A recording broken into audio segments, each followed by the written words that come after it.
Plus you have these paddle shifters, which, get back on there. Yep, there we go. Such amazing cars, these. Okay, well, that paddle shifter needs fixing. Welcome to Hoovie's Garage, the dumbest automotive channel in all of YouTube, and this is my latest purchase. It is a 2012 Cadillac CTS-V Wagon, the holy grail of modern Cadillacs. 550 horsepower thanks to a supercharged V8 under the hood, and I believe this will be the last one ever to transact for under $30,000, despite it being in very nice shape and driving perfectly. But we'll get into why it was so cheap in a little bit. Let's just talk about Cadillac in general at first. Now, of course, Cadillac has turned into sort of a stodgy old man's brand for the last several decades, and they've tried to break out of that mold several times, starting with, well, the Cadillac STS, the Seville, getting sort of a sporty look to it, but it was still on a very grandpa platform. The North Star engine, 300 horsepower at its best and very unreliable. But other than removing all the chrome to make it look a little more sporty, that was definitely a fail. And then they had an unintentional hit with the Cadillac Escalade in the early 2000s, an SUV based off the GMT 800 platform, a Tahoe or Suburban with some Escalade Cadillac bling on it. That was a massive hit. All ages of people wanted the Escalade. And then they came out with a mid-size car, or I guess a full-size car, but mid-size in their lineup with the CTS. Came out for the 2003 model year. And, well, it wasn't very well received. Much better than the Catera, which was a total disaster based on some European, Australian turd.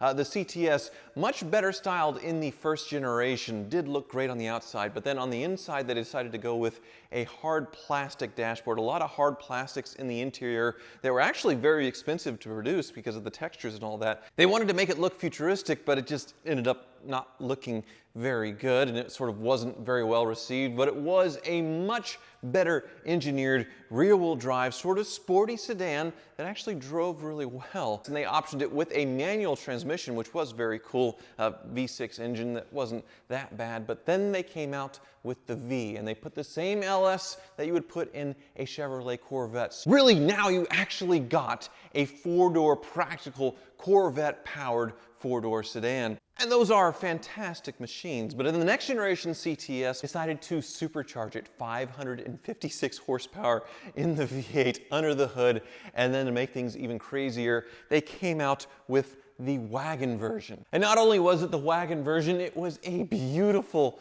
wagon version with this incredible light bar on the back that made it look like a spaceship that now found its way into newer Cadillacs. And really, this is probably the best modern Cadillac ever made. Now, there was a few years afterwards where these were just normal cheap used cars, and then people started recognizing how special they were, and prices have gone up and up and up. And now, manual transmission versions of the CTSV Wagon, they also made them in the sedan or the coupe, but the wagon is the most popular. The wagons can sell for over $100,000 if it's a totally pristine, low mileage example or built with all of the right mods. And the automatics like this one, easily $50,000, $60,000 with low mileage. This one has 67,000 miles, so pretty darn good, but it does have, well, a little boo-boo on the Carfax, quite a big one. It is a salvage title car, and I'll let you look at the pictures of how it looked after the accident. It was clearly sideswiped from the front to the back, and in the pictures, the front fender and both doors are gone. The driver's seat is out of it. The dashboard is out as well, probably because the airbags exploded and it ruined the dashboard.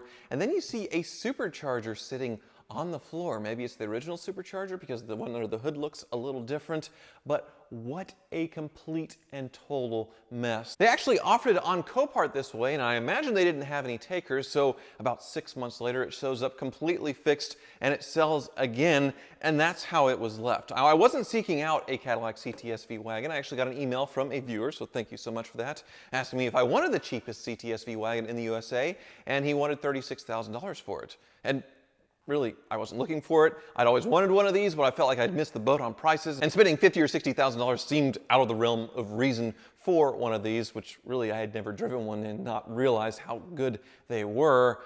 So I kind of countered. I said, well, I'm not really looking for one, but if I were to buy it with the history, it'd probably be at $29,999, and just left it at that. And if I didn't get it, well, that's fine. And the previous owner didn't get back to me immediately because he did indeed try to sell it, but thanks to all the bottom feeders on Facebook Marketplace driving you insane when you try to sell a car, he got frustrated and emailed me and said, well, if you want it, you got it. And then he drove it to my house in my driveway, handed me the keys, I handed him a check, and I owned the world's cheapest CTSV wagon. I can't imagine one is transacted for under $30,000 in a very, very long time, but I saw the accident photos and didn't think that I was going to be getting as nice of a one as I got. So with that, let's start a tour of the cheapest CTSV wagon. But before we start the tour of the CTSV, I'd like to thank Ridge Wallet for sponsoring today's video. I've had my titanium Ridge Wallet for a few years now, and I love the simple design and how well it's held up to the abuse from my buns of steel, or, well, lack thereof, and it's way more than a money clip. It holds up to 12 cards thanks to its expandable pocket, plus room for cash. There's over 30 colors to choose from, and like I said, the durable materials means it has a lifetime warranty. Don't take my word for it, these wallets also have 50,000 5-star reviews, and the Ridge team is so confident that you'll like it that they'll let you test drive it for 45 days. If you don't like it, you can send it back for a full refund, plus you can get 10% off today by going to the link in the description below and using the coupon code HOOVIES. Also, with every dollar spent on the website before September 30th, so just a few weeks left, you'll be entered to win a brand new upgraded Ford Bronco or $75,000 if you prefer cash. So give Ridge a try, link below, and use the code HOOVIES. First of all, the styling on this, they absolutely nailed it with the muscular look, and the wagon lends itself so well to this. The shape of it just incredible. Of course, you saw in the accident photos, it was sideswiped on this side. I think they did a great job matching the paint color, which this crystal red is about the best on these, as well as the blue. I'm not a big fan of the grille being painted though. This should be all chrome and blingy. You see it starting to chip away and showing the chrome underneath. Same with this grille, but I get why someone would want to do it. The alloy wheels do need a bit of a cleanup. You see the nice big brakes with the V on the side, yellow painted calipers. And other than this lower panel, which was clearly a donor from a white car and painted over, the repair is showing pretty well. Up here you can see there is a little bit of a kink in the roof where the B-pillar is, probably from being pushed in on the side swipe. It was definitely painted here as well. The doors are from a used car, and this was painted over one of the factory stickers. And you can tell they actually cared. I mean, you peel back the rubber moldings and it is red underneath like it's supposed to. So they actually did a pretty good job. And the interior, oh, what a horrible mess before. Yeah, you would have no idea it was all torn apart once before. Sourced a replacement dash. And these seats, they aren't the Recaros, but thank goodness for that because they are wonderfully comfortable. You have these suede inserts, which are a little dirty, but this is a weirdly optioned car, kind of a poverty spec CTSV wagon because you have no sunroof and you have no air-conditioned seats. It has a dead button there, just the heated seats. Now this is a really nice soft touch plastic dashboard, but the carbon fiber totally, completely fake, unfortunately. That does not look very good or aging very well, but a Bose stereo, very spacious back seat, good for the car seat, which my child demands the CTSV wagon now. He won't go in anything else, including my wife's Bentley Bentayga. He throws a tantrum when he goes in the Bentayga. It has to be in the CTSV wagon, which riddled me that, 2-year-olds and what they think. But plenty of cargo space as well, a power rear hatch. And probably the two goofiest things about this car is the way you start it, which it has a key in your pocket, but the keyless go is just turning a key. Very goofy.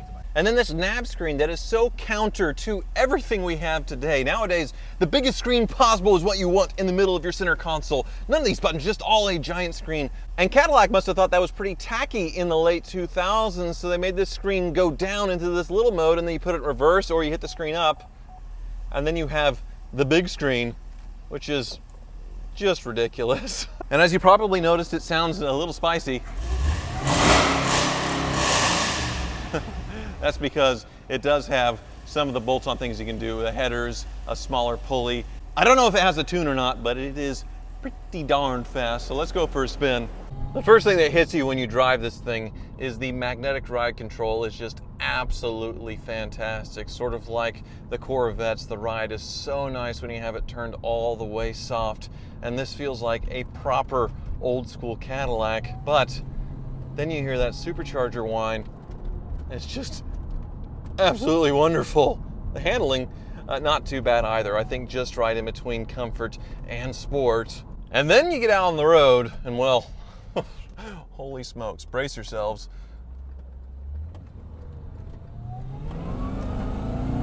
Get traction. That is absolutely ridiculous. And I get the manual transmission is really cool, and to have any manual transmission car is special, but I think this sort of lends itself really, really well to an automatic, just because it's sort of a bruiser, stoplight, drag race, get on the highway, go fast kind of car. Plus you have these paddle shifters, which fall off apparently. Yeah, that's a thing. I guess we do have a little GM quality here. So paddle shifters need a glue. Get back on there. Come on. Yep, there we go. All right, downshift, downshift, downshift. Such amazing cars, these.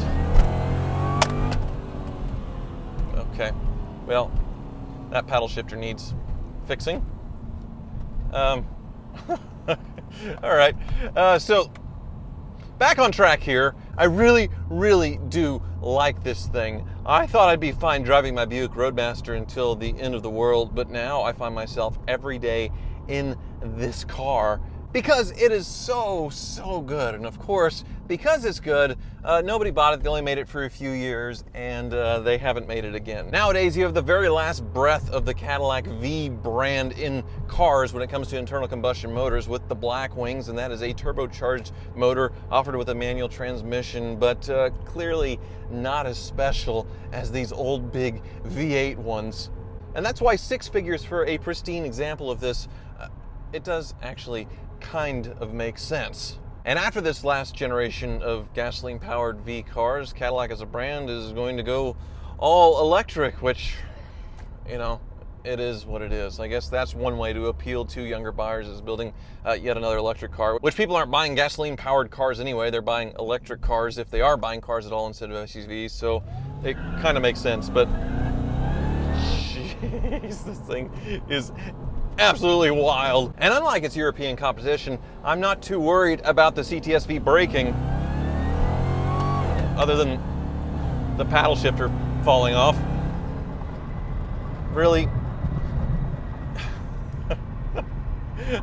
But my E623 wagon that I bought from the similar era, it left me stranded multiple times. It was a total turd. With this, we just have GM plastic fantastic to deal with. I'm gonna put this back on one more time.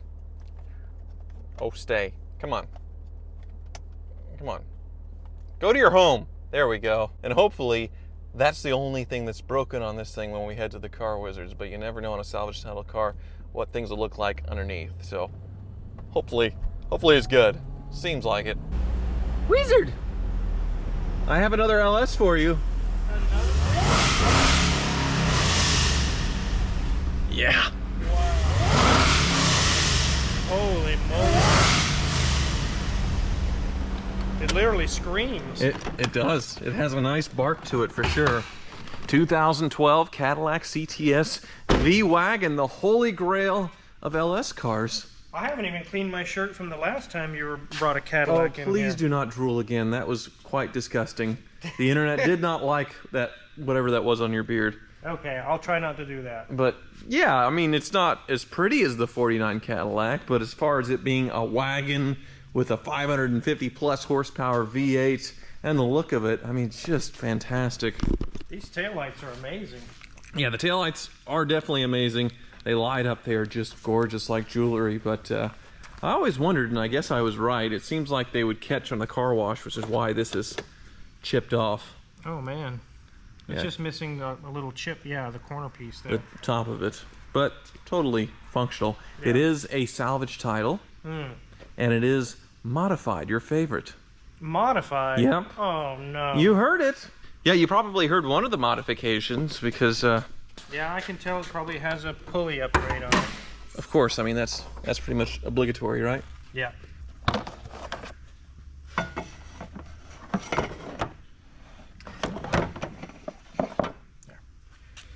Yep, and an intake. An air raid intake. Looks like Plowcraft. Flowcraft. Flow. I thought it was a P. It was like Plowcraft, really, Wizard. Is this tractor parts? That'd be your lunch website. It has something before. Precision. Precision Flowcraft. I don't know if that's factory or not. You think it's not? I don't think so. So it has an upgraded supercharger as well? I don't know. I don't know a whole lot about these. I've actually never seen one of these before because they're so rare. Yeah, well, I guess I'll do some research on that, but obviously the headers are not original as well. So it's had all the cool bolt-on stuff, and it does seem to be running really well. Other than it being sideswiped in the accident, you can see this side with the new headlight, which unfortunately got a hole in it from a chip, but you can see it was just sideswiped down the side. Holy crap! I got that too. That looks like a dinosaur. That's Anyway, I don't have any concerns with the car at all. Really? There's no lights, no warning, no I don't leaks? think there's anything wrong with it. Well, I guess we can put it on the lift and take a look, but it sure sounds like it's running real... Nice big old brakes there, but not nearly as large as the Bentley, though. No, not the Bentley. Somehow they made them twice as large. I don't know. Yeah. Oh, I've actually gotten a brake pad warning on that car a few times. The pads might be getting thin. Yeah. Uh-oh. Time for a brake service. And now it's an SRX. And now it's an Escalade. All right, well, let's see if there's any lingering damage. The Copart photos of this thing were pretty scary. Scary? Yeah, it was all torn down. The supercharger was where the driver's seat should have been. The interior, the dash all ripped out because the airbags went off. Looked like a mess. They put it together really well, though. At least what it seemed like. Yeah, still has its underbody panels. Unlike the Ferrari salvage. Yeah. Yeah. No kidding. Brakes are still good. I don't see anything wet leaking anywhere. Take a peek up in there. It's all dry. Well, it's an LS engine. I mean... Yeah, what do you expect? I mean, they just don't die. Yep. There's the big headers. Very pretty headers. Yeah, they did a pretty good job with it. One thing I'm concerned about is your starter, or the life of your starter probably got cut in half by doing this. There's no heat shield, there's nothing here. So it just bakes the starter motor constantly. Okay. You can see they cut here to make clearancing. Oh, just a little nick there. Yeah. Yeah. Okay. This was the side that it was hit on, and it doesn't look like any of the rockers or anything got caved in at all. No, it all looks good. Yeah. Here's the transmission. Everything's nice and dry there. Nothing leaking in the back of it. It's looking like you might have scored on this one. I suppose. It's about the most boring inspection ever, but this is what you want from buying a car. I mean, Yeah. I just had an email from a viewer, which, wonderful, thank you so much for emailing me about this car, and made an offer, didn't think I would get it, and got it. And now I love the thing. I guess if I'm not going to be spending any money with you fixing it, I should probably go spend some money making it faster. Faster? Yeah. Like, you don't have enough power already? Oh, you know, what's another 100, 200 horsepower? I just really don't see much of In anything. a while, yeah. Yeah. The magnetic dampeners are good. Yep. Still looks like the stock mufflers, huh? Yeah, those need to come off and put a Flowmaster right there. Yeah, but I kind of like that it's quiet. So it is a perfect salvage title CTSV. The only thing I need to do is repaint this replacement rocker panel that was white on the car it came from. Otherwise, is it perfect? Even the brakes? Ready to rock. Did not expect this. Really, I don't think there's been one that's sold for this cheap in years, so I expected more issues, but... Oh, there is one thing. Actually, put it back down. I'll show you this. Okay. Yeah. Yeah, this is quite embarrassing, Wizard. Being an automatic with a flappy paddle here on the steering wheel, and, well, here's what happens when I touch the paddles. Oh my goodness. Have they been that way since you got it? Yeah. I don't know. Is that just a little super glue there? I can pop them back in, but then they just fall right out. Yeah, we can probably glue those in. So how much would you charge me for that? Oh, I would charge you $2.47. And that's all that's wrong with it. On the cheapest CTSV. I'm blown away. Thank you so much for watching.